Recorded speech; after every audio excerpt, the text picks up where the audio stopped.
I've been thinking a lot about Harry Potter lately because I don't know if you know this about me, but I'm a huge nerd. And when I was younger, I read all the time. I don't have as much time for it now, but I read so much that my teachers always thought that I was going to be academic because I'm constantly reading in their classes. So they think that I'm like smart and intelligent and paying attention. It's like, no, sorry, this is Aragon. I have no idea what mathematics, history, English we were doing.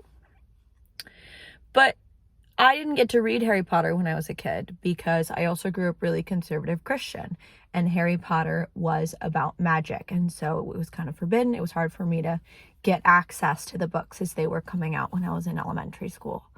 And I still read them, and I loved the magical world building and the humor and the characters. But if you had told, what age was I in 6th grade? Doesn't matter. If you had told 4th, 5th grade me that first got access to the Harry Potter books, that by buying those books, I would be giving money to a person who believes that people don't have bodily autonomy, that human beings, certain human beings, don't have the right to be comfortable and safe in their own bodies and make their bodies look and feel how is comfortable for them. If you told that young girl that by loving that franchise, by loving that series, by buying the books, by creating my own costume to dress up and go to the premieres, that I would be putting money towards someone who spreads what she considered to be hate, what I consider to be hate, I don't know if I would have read them. No, here's what I think. So, do you remember when Twilight came out, or are you young, or are you old? Doesn't matter. Sorry, ageism. When Twilight came out, I knew that the writer of Twilight was Mormon, and let me explain. I had a friend at the time who was Mormon, and we grew up really religious as well, but we were like Christian Baptist. And by the time I was in high school, I was doing a lot of what I now know is religious deconstructing. But what it felt like was an inability to believe, an inability to have a faith I'm supposed to have in what I could only see logical fallacies, like just the logical fallacies all over the religion. I couldn't stop seeing them. My religion that I had grown up in, that I had been spoon-fed from birth, just seemed so ridiculous. And I read through the Bible multiple times. I'd read discussions on it. I'd read history about it. And I was in a place of like, man, this is so fucking stupid. This is so fucking stupid. Why are you making me believe this? Why did you tell me this? And I have to believe it now. Anyway, so that was the place that I was in with my own religion. And I had a friend at the time who was Mormon. I swear this is all going to tie in. Stay with me. So I had a friend at the time who was Mormon, and I had a lot of anger and resentment towards her because at the time I thought my religion was stupid.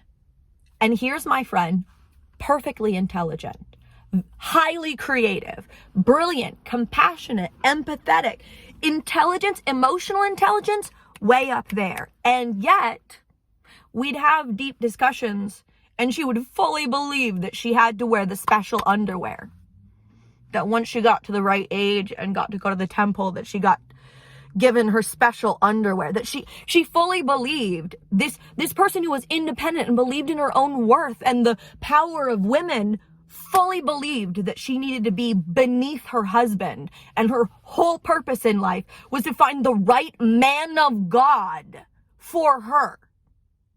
Anyways, sorry. I clearly still hold some resentment because I find it really sad when women hold themselves back and let me rephrase. I find it personally really angering that organized religion has brainwashed people, and especially women, into not allowing themselves to exist. So, like I said, it ties back in. At the time that Twilight came out, and it was getting really big and popular, the books, not the movies, I was aware that the author was a Mormon woman. So because I was mad at my friend, I already was prejudiced against this writer. So I didn't read them for a long time. And when I finally did pick up and read them, I found them very entertaining. But I also found them to be almost exactly what my prejudiced mind was expecting. I was expecting a book written by a woman who was raised in a religion that doesn't love her.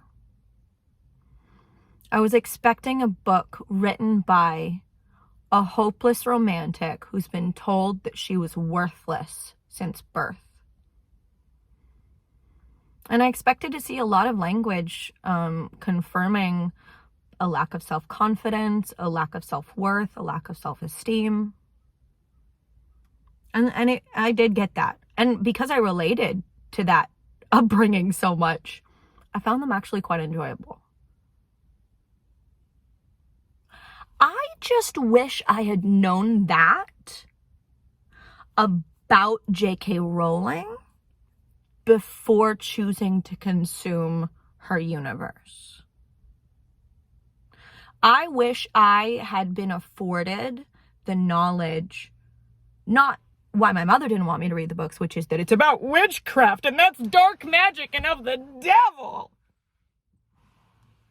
but because she's transphobic and hateful and has a lot of hateful ideas that she wrote into these harmless children's books.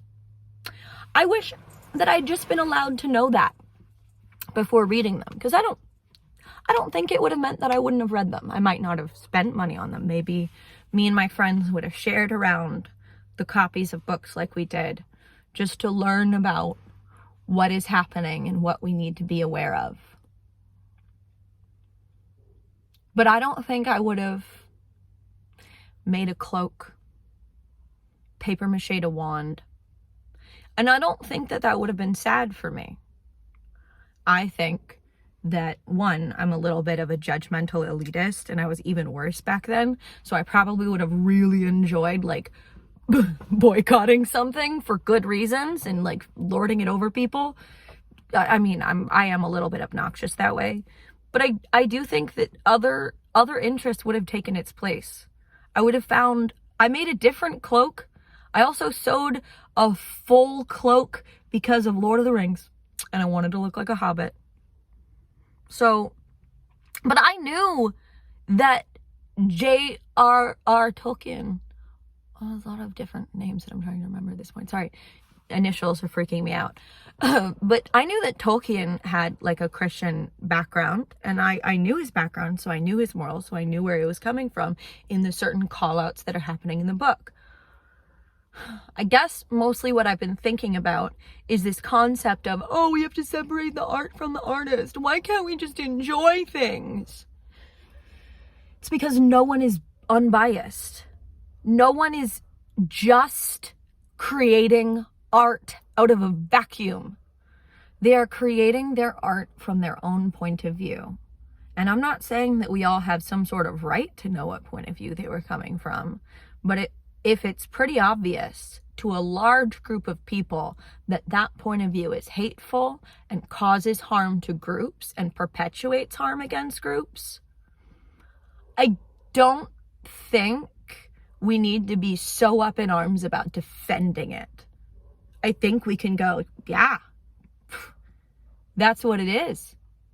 And then choose whether or not you want to support that and be honest about it.